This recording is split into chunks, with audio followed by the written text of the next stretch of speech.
All right. Firstly, I can be a bit biased here, but I think the bridal party looks absolutely stunning. So, well done, people. Yeah. I mean, naturally the women are going to look good, and even the blokes scrubbed up pretty well. So, well done, everybody. So, I'd also like to thank everyone that's come from interstate, from Victoria. As you know, a lot of Dee's family from down there. Kate's from South Australia. A lot of people made an effort, and even those from Cairns have come down, I think, which is further than all the states. So really appreciate everybody coming down today. So, father of the bride, what do? We start with talking about Luke.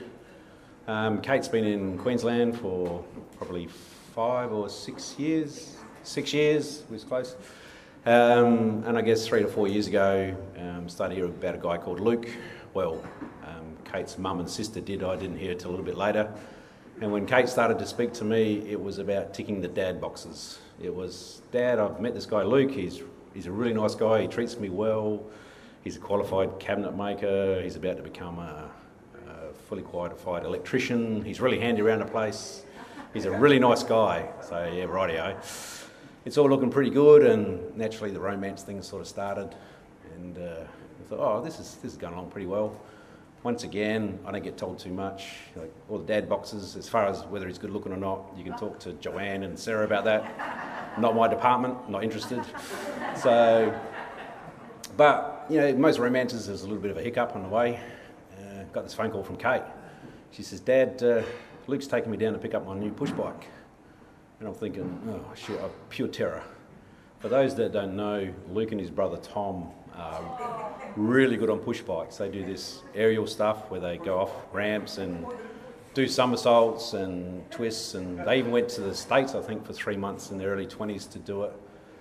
And they still do it now. I think just before COVID hit, they got invited to New Zealand for an invite-only comp, so they're really good at this stuff. And we've got Kate. Kate is, best sense, a bit uncoordinated, a bit unlucky. I mean, here's a girl who, running onto a netball court, fell over and broke her arm. We were on holidays. She went to run out on the balcony to wave to her mum and slammed into a glass door and knocked herself out.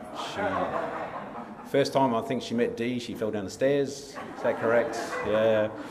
Her 21st was cancelled because of a bushfire in her town, so she's just not kind of lucky. So I'm thinking, you're going to get her a what? So I'm trying to picture Luke teaching Kate to do somersaults on push bikes, and I've broken out into a cold sweat. I thought, no, I've got to get to the bottom of this. So I've rung Kate back and said, can you send me a photo of the bike you're getting? Like, I'm getting a bit scared now. So Kate sends this bike, and heart rate comes down a bit. It's a typical old girl's bike with a nice big cane basket on the front. I said, oh, this is all right. Being Dad, I said, okay, where's the helmet and shoes? I get a text back, oh, as if, Dad, I had to take them off for the photograph. Cool, they're in the basket, this is good. And I'm thinking, where's she going to ride it? Like, you know, the roads up here, no offence, but you might as well live in Melbourne, they're shocking. Everybody runs over everybody else's. So where are you going to ride it? And she said, you know, I'm a bit concerned. She said, oh, Dad, don't be silly. We throw both the bikes in the back of Utes. Luke, Ute, we drive down to the boardwalk, we ride along the boardwalk, get an ice cream, we drive back, throw them back in the Ute and go home. Whew. Suddenly I can breathe again, crisis is averted.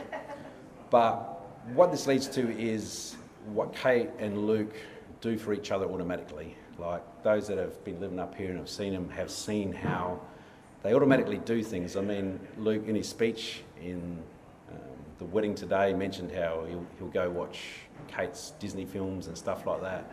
It's not because it's a duty, because he wants to. I mean, and Kate will go watch Luke do his training on his bike and go to New Zealand, or, I mean, even when Luke proposed to Kate, he took it to the ballet. You know, so they do this stuff automatically for each other, and it's the little things. And as a parent, you think, wow, how cool is this? You know, here's two young people in love that are automatically doing it. They're not forced to do it. So, you know, even I could see that marriage was on the horizon, which is unusual. I don't see anything like that normally. So then the proposal's made. Fast forward to today.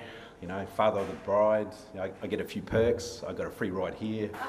Had a seat reserved for me. It was really cool, but the biggest one was I actually got to see Kate in her full outfit before anybody else. that was, yeah, that was, oh, yeah. All right. Okay, we'll leave that there. I think you know how I felt. And then, but the big thing hit me as we were driving into the chapel. Kate was getting more and more excited. As you know, it's all been delayed a year or whatever. And the look in her eyes was just one of elation, happiness. This is what she wanted, you know, and to know that she could be so happy, be made so happy by another young man, it was just fantastic. So as a father, like when we were walking in the chapel, I don't mean to be rude, Kate, but I think my grin was bigger than hers. Like, my heart was pumping. It was really good. So wedding was beautiful. We're here now. And just sort of in closing, as a father of daughters, you tend to believe that you know what's best for them. That you put them in the right direction. You help them out with issues. Be the tough man when you have to be. But try guide them, all right? And you think that's going to be your role for life. Well, today, the next stage of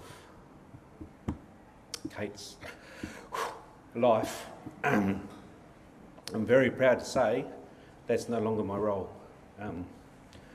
My new son-in-law takes a spot as number one, and I know he'll perform it fantastically, as Kate will look after him. So if you could raise your glasses to my son-in-law and Kate, to the bride and groom. Thank you.